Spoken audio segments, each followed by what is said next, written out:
Soy Íñigo de Miguel Beriain y soy investigador en la Universidad del País Vasco e Ikerbasque Research Professor aquí en Bilbao, en el norte de España. Y voy a intentar dar algunas pistas, algunas indicaciones sobre lo que es el Reglamento Europeo de Datos Sanitarios. Íñigo, ¿qué implica el nuevo reglamento europeo que se está aprobando? ¿Y cuál es su importancia para la unificación de normas en la Unión Europea? Bueno, el reglamento es evidentemente una normativa europea que ya ha sido aprobada, aunque todavía, cuando estoy realizando esta grabación, no conocemos el texto final, pero es una normativa que en principio se va a imponer en toda la Unión Europea. Como todo reglamento, es de ejecución directa en todos los estados, con lo que va a ser de aplicación exactamente igual.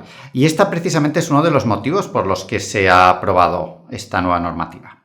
Es necesario cada día más que tengamos normas que unifiquen criterios en los distintos países miembros de tal manera que podamos ser mucho más eficientes a la hora de utilizar los datos personales y no personales, que otra de las ventajas de este espacio es que va a permitir también unificar el régimen de datos personales y no personales en el contexto de la Unión Europea, con lo que se va a cubrir una carencia importante.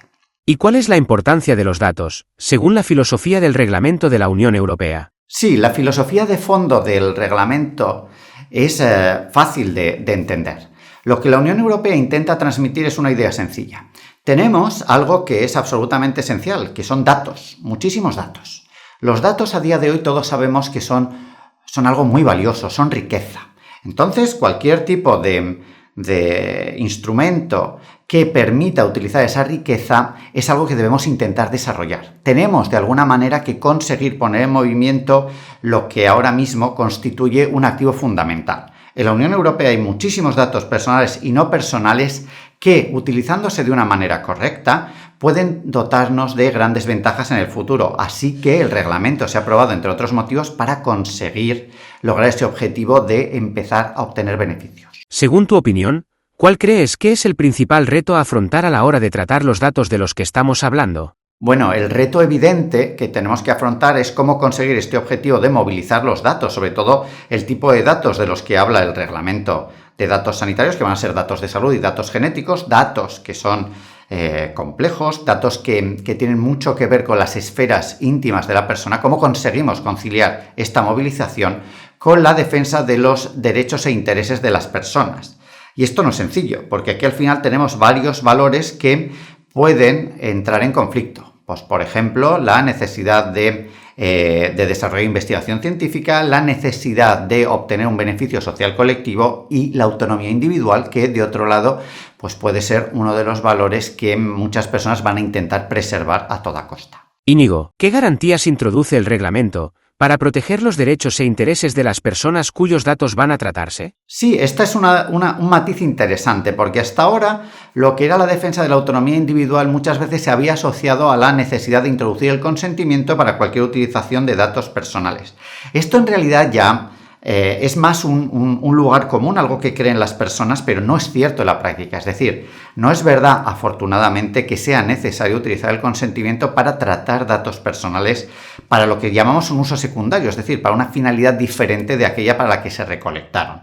Ya a día de hoy, el Reglamento General de Protección de Datos permitía que se pudiera tratar datos para investigación, por ejemplo, sin que fuera necesario el consentimiento. Pero es verdad que en la práctica la plasmación de lo que dice el reglamento ha sido muy disfuncional, porque en caso de datos de categorías especiales se necesitaba desarrollos normativos en cada Estado miembro y no todos lo han hecho.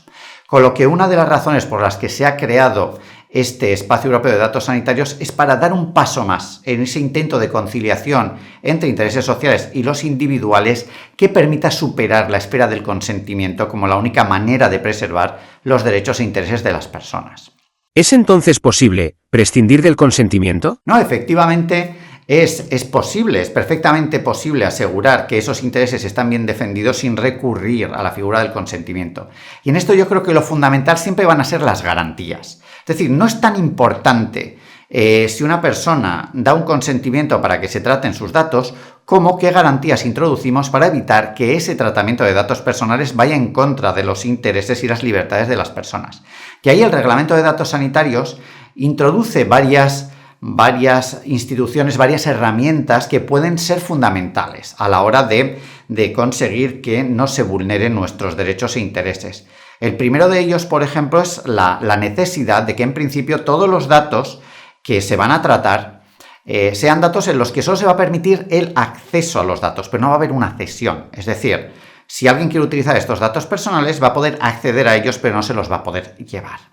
La segunda cuestión muy importante es que esos datos solo se van a poder tratar en principio si son datos anonimizados o en el caso de que sean datos pseudonimizados, solo en aquellos casos en los que la persona o la institución que desea acceder a esos datos da una buena justificación. En tercer lugar, es también muy importante tener en cuenta que el reglamento crea unas instituciones nuevas que se van a llamar organismos de accesos que van a velar para que cualquier posible acceso a datos personales esté bien justificado. Es decir, ellos van a ser unas instituciones neutrales públicas que van a asegurar que solo se puede acceder a esos datos para unas finalidades concretas y no para otras. Y que también van a ser los que se cercioren de que no se utilicen para finalidades prohibidas por el propio reglamento, que las hay y son muy importantes. Y luego, claro, es fundamental pensar que el acceso a estos datos se va a realizar en lo que se llaman entornos seguros, es decir, en unas condiciones que aseguren que se van a cumplir todas las garantías que estoy mencionando. Íñigo, ¿cuál es el régimen de gobernanza y la estructura institucional propuesta por el nuevo reglamento para el acceso a datos? Sí, el régimen de gobernanza es relativamente sencillo y novedoso. Y esto que yo he comentado antes de los organismos de acceso es una pieza fundamental. Es decir, lo que se va a hacer con este reglamento es que va a haber dos grandes instituciones, ¿no? Una es el que va a proveer de datos, otro es el que va a tener acceso a los datos y otra es esta institución intermediaria que va a ser pública, que se van a llamar organismos de acceso, tiene que haber uno en cada país, y estas tres figuras son las que van a interactuar. El que quiera tener un acceso a los datos va a tener que solicitárselo a la persona que tiene los datos, el data holder en inglés, que es el que va a tener que proporcionar ese acceso, pero siempre se va a hacer a través del organismo intermediario, con lo que la estructura tiene tres patas, lo que yo creo que es fundamental, porque eso va a permitir que el organismo intermedio tenga un enorme peso y ofrezca una posición de garante que es fundamental. ¿Existe alguna otra herramienta que garantice los derechos e intereses de los ciudadanos? Bueno, yo diría que hay una herramienta más de conciliación de lo que es los intereses, la forma de pensar, los valores que tenemos los ciudadanos con la libertad de investigación científica o con los intereses colectivos. Y esto es la realidad de que en el fondo se va a construir un sistema basado en la idea del opt-out. ¿Qué significa la idea del opt-out? Pues la idea del opt-out quiere decir que si alguien de verdad no quiere que los datos que existen en las bases que tenemos ahora mismo se utilicen para investigación o para innovación, pues hombre, va a poder inscribirse en unas listas.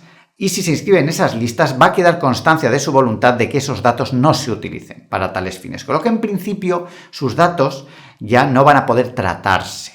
Hay alguna excepción, eso es cierto, pero las excepciones siempre van a tener que ver con casos en los que se trata de una investigación que van a realizar instituciones públicas o por encargo de instituciones públicas y cuando se cubran investigaciones que son efectivamente esenciales, es decir, que tienen una importancia muy superior a las demás. Íñigo, pero entonces, todo lo relativo a la regulación del tratamiento de datos de investigación está ligado en cierto modo a la inteligencia artificial. Es decir, el principal interés que hay detrás de todo esto es que efectivamente podamos desarrollar sistemas de inteligencia artificial, con lo que sí, desde luego, este nuevo reglamento va a estar muy ligado al reglamento de inteligencia artificial, que se ha aprobado prácticamente a la vez, que es el que va a regular todo lo que se refiere a la utilización de bases de datos para entrenar los algoritmos, con lo que cualquier interpretación de este reglamento tiene que hacerse en conjunto con el de inteligencia artificial.